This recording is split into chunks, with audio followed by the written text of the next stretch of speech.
और आसमान से बरसती तपिश जैसे गरीब की हड्डियों को गलाने पर उतारू थी। ऐसे ही माहौल में धूल उड़ाती एक पुरानी गाड़ी गांव के किनारे एक टूटे फूटे कच्चे मकान के सामने आकर रुकी। घर क्या था, बस ईंटों का एक ढांचा जिस पर टीन की चादरें छत बनकर बोझ की तरह पड़ी थी।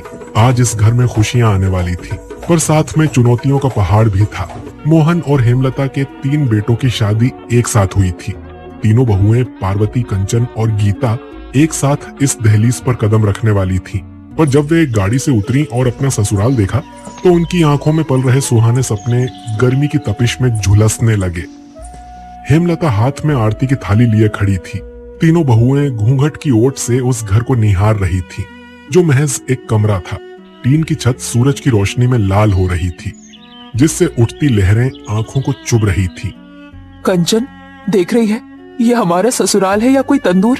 मेरे तो पैरों के तलवे अभी से जलने लगे हैं। दीदी, हमारे मायके में गरीबी थी, पर कम से कम सर पर पक्की छत तो थी।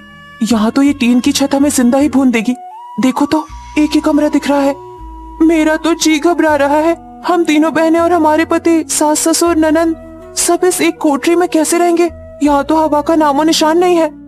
आओ बहुओं, भीतर आओ। गरीबी की चौखट देखकर डरो मत।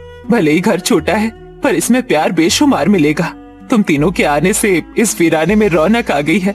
हाँ बेटियों, घबराना मत। भले ही एक कमरे का घर है, पर यहाँ इज्जत और सम्मान की कोई कमी नहीं होगी।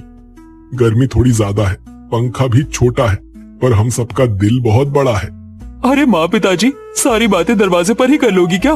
भाभी जी के पसीने छूट रहे हैं, उन्हें भीतर बुलाओ। देखो तो बेचारी गर्मी से बेहाल है।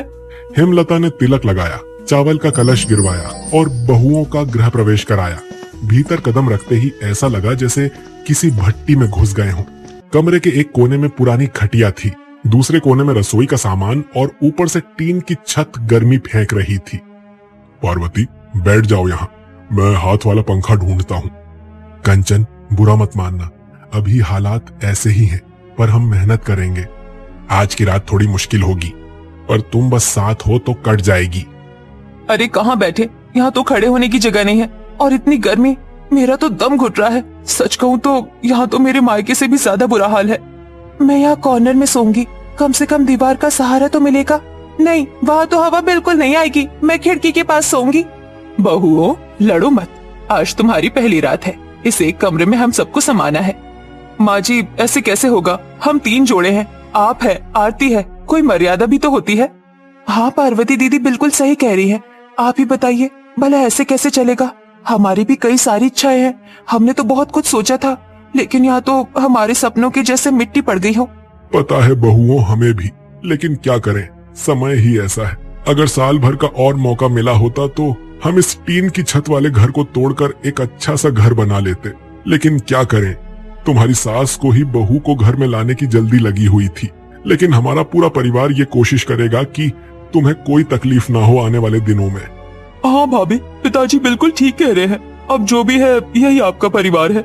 ससुर के मुंह से ऐसी बातें सुनकर बहुओं को थोड़ा अपने बातों पर शर्मिंदगी महसूस होती है। वो ये सोचती हैं कि ऐसे आपस में लड़ने से कोई फायदा नहीं है, उन्हें ही इसका हल निकालना होगा। दीदी, लड़ने से अच्छा है कि कुछ जुगाड़ करें।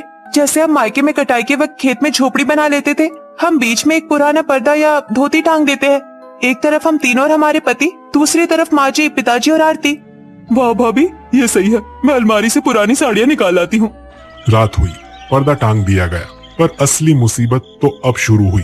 गर्मी इतनी थी कि शरीर से पसीना ऐसे बह रहा था जैसे सावन की झड़ी। ऊपर से मच्छरों ने हमला बोल दिया। उफ, ये मच्छर तो जैसे हमारी शादी की शहनाई का राग मेरे कान में गा रहे हैं। सुहाग रात क्या, ये तो सजाए रात हो गई है। दीदी, पंखा कहाँ है? मेरा तो बुरा हाल है, जरा जोर से झलो ना। मेरे पास ये छोटा सा हाथ वाला पंखा है, मैं हवा करती हूँ। ला इधर दे, मुझे ज्यादा पसीना आ रहा है। बड़ी मैं हूँ, पहले मुझे हवा खाने दे। ये क्या बात हुई? गर्मी सबको लग रही है। गीता, मुझे दे। तीनों बहुओं में हाथ वाले पंखे को लेकर छीना झपटी शुरू हो गई। उनकी आवाजें पर्दे के उस पार भी जा रही थी। हेमलता, देख रही है, बहुएं लड़ रही हैं।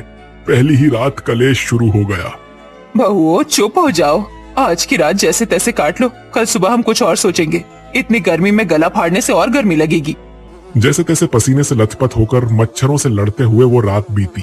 अगली सुबह सूरज फिर अपनी पूरी ताकत के साथ निकल आया। रसोई में आग जलते ही घर दहकने लगा। पहली रसोई का शगुन करना था, पर गर्मी ने सबका मूड खराब कर दिया। पार्वती बहू, जा बाहर से कल सब्जियां लाई थी, आज पहली रसोई में कुछ अच्छा बना ले। माँ जी, ये क्या, सब्जियां तो पूरी सड़ गई है, एक रात भी नहीं झेली इन्होंने। हाय राम, गर्मी इतनी है कि पानी भी उबल जाता है, तो सब्जी क्या चीज है। बहुओं, जो भी कुछ है उसे ही बना लो।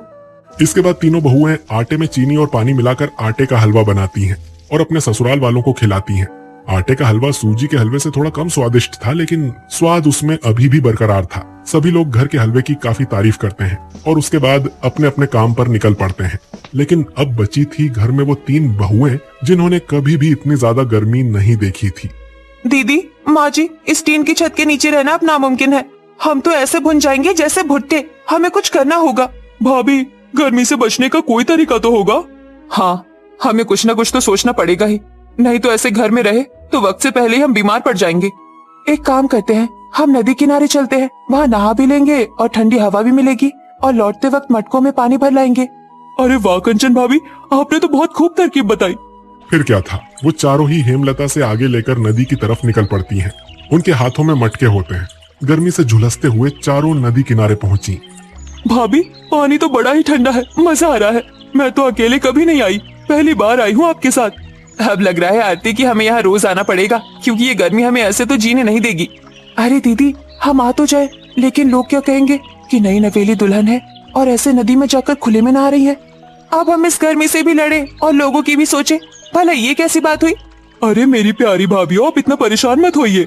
गांव वाले कुछ नहीं बोलेंगे, क्योंकि माँ पिताजी आप लोगों के लिए हमेशा खड़े हैं। वो हमें कभी नहीं रोकेंगे यहाँ आकर नहाने से।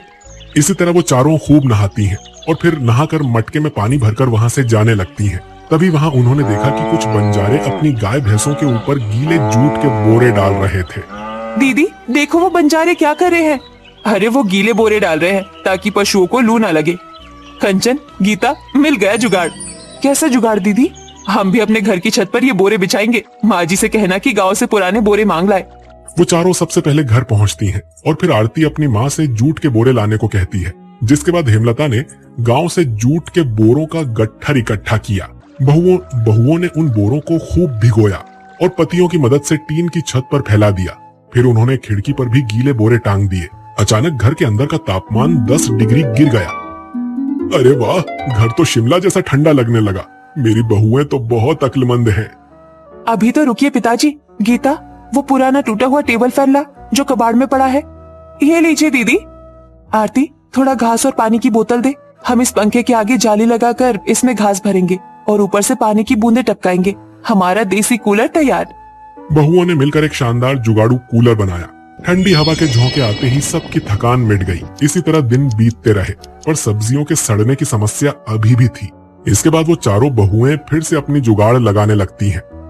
माँ जी, अब हम बनाएंगे मिट्टी का फ्रिज। 2 मटके लेंगे, एक बड़ा और एक छोटा। उनके बीच में रेत भरकर पानी डाल देंगे। सब्जियां हफ्तों तक ताजा रहेंगी। वाह पार्वती, तुम तीनों ने तो कमाल कर दिया। हमारे पास पैसे नहीं थे एसी खरीदने के, पर तुमने तो दिमाग लगाकर घर को महल बना दिया।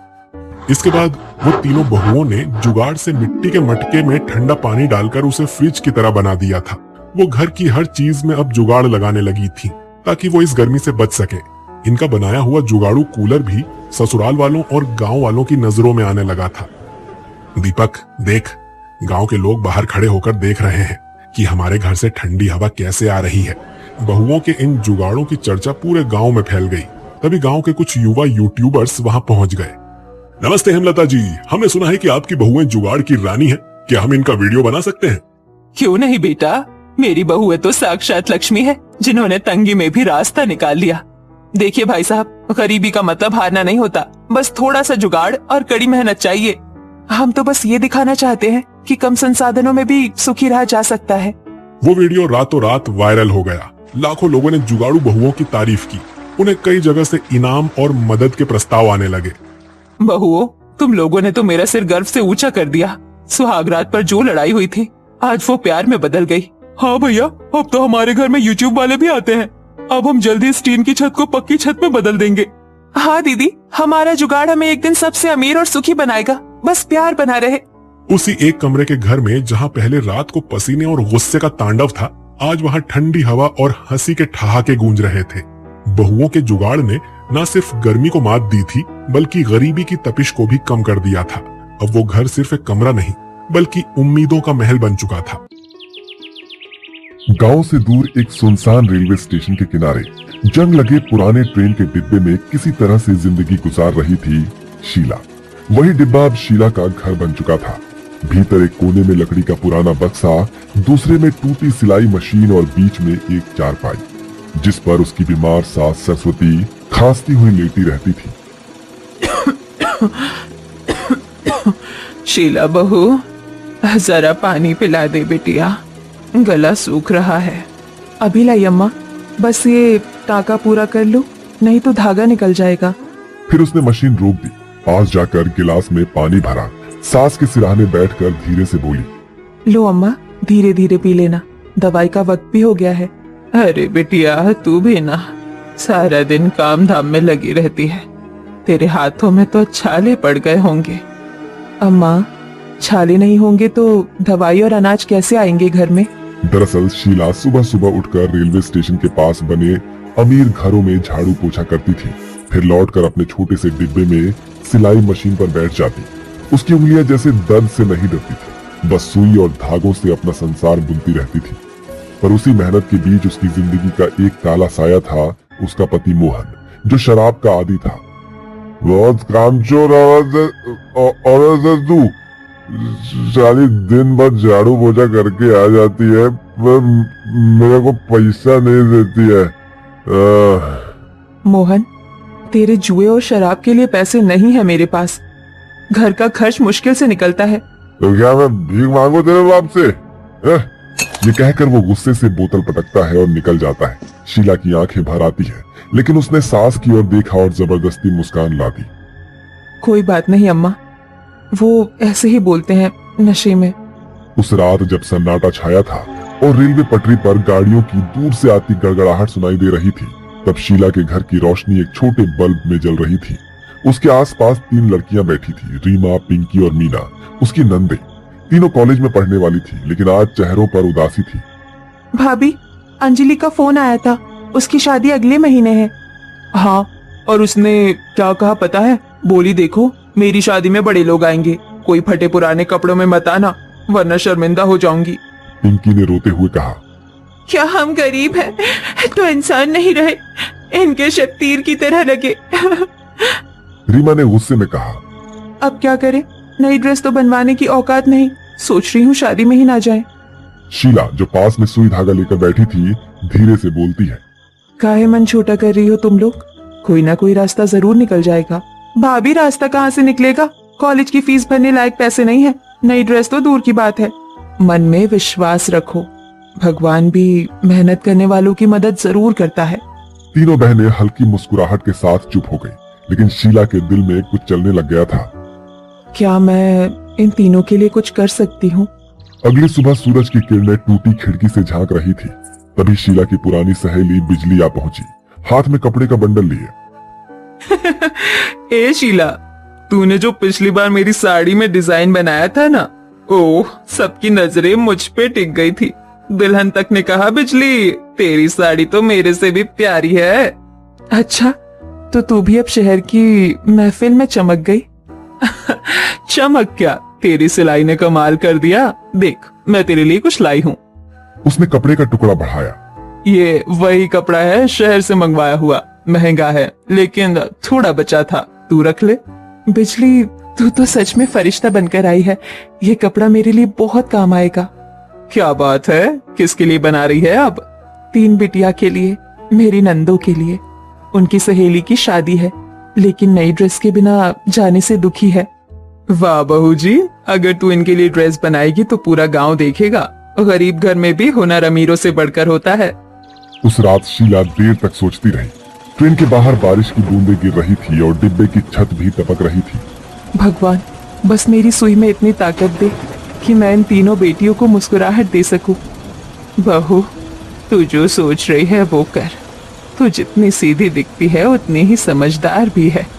भगवान तेरे हाथों में हुनर भर दे।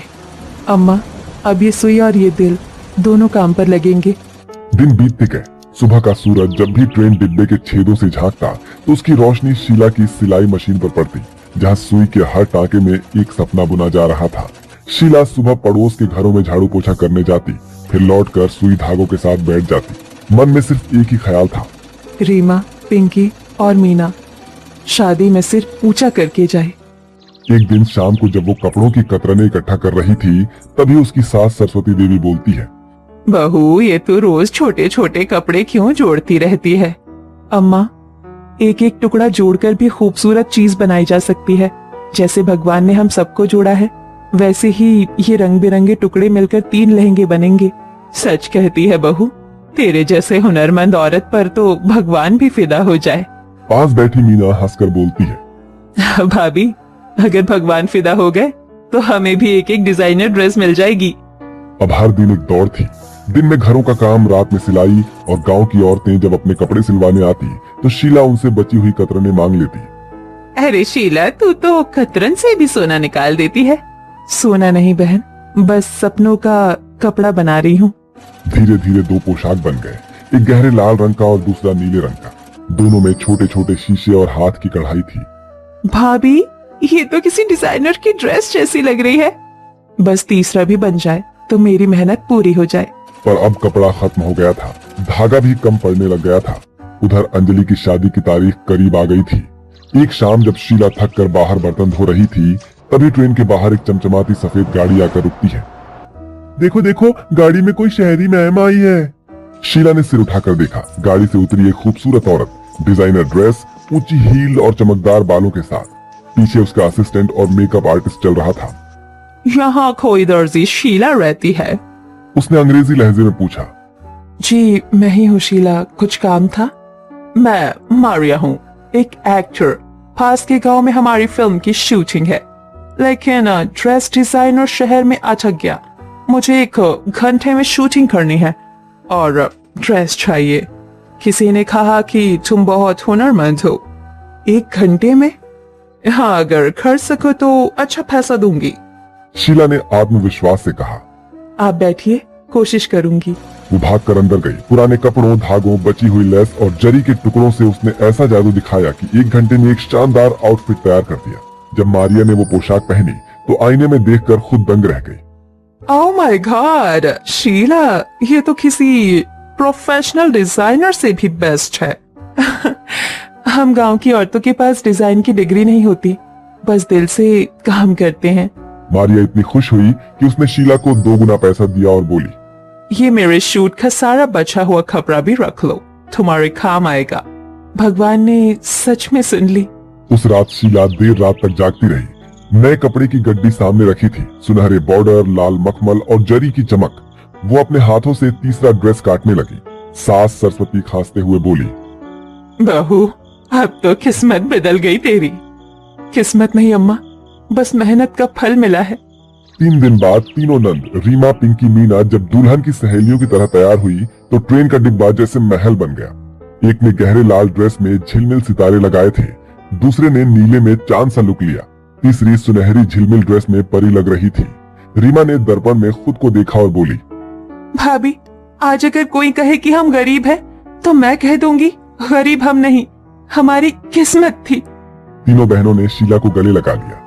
भाभी, हम अंजलि की शादी में आपके बनाए हुए लहंगे पहनकर जाएंगे और सबको बताएंगे कि हमारी भाभी दुनिया की सबसे बड़ी डिजाइनर है। शादी का दिन आया। अंजलि की शादी शहर के सबसे बड़े होटल में थी। रोशनी, सजावट और अमीरी की चमक। जब तीनों बहनें वहां पहुंची तो सबकी निगाहें उन्हीं पर टिक गई। एक औरत ने अपनी बेटी से कहा, देखो बेटा, वो तीनों कौन हैं? उनकी ड्रेस तो कमाल के हैं। दुल्हन अंजलि उन्हें देखकर चौंक गई। अरे, ये रीमा, पिंकी, मीना, तुम लोग तो, वाह, तुम्हारे आउटफिट्स तो किसी डिजाइनर से कम नहीं। डिजाइनर नहीं दीदी, हमारी गरीब भाभी शीला ने बनाए हैं। अंजलि चुप रह गई। शर्म और पछतावे से उसकी आंखें झुक गई। रात को जब बहनें घर लौटी तो सास सरस्वती ने खुश होकर कहा, बहू, देख लिया मेहनत का फल कैसे मिलता है। अम्मा, मैंने तो बस अपनी नंदों की खुशी सी ली थी और भगवान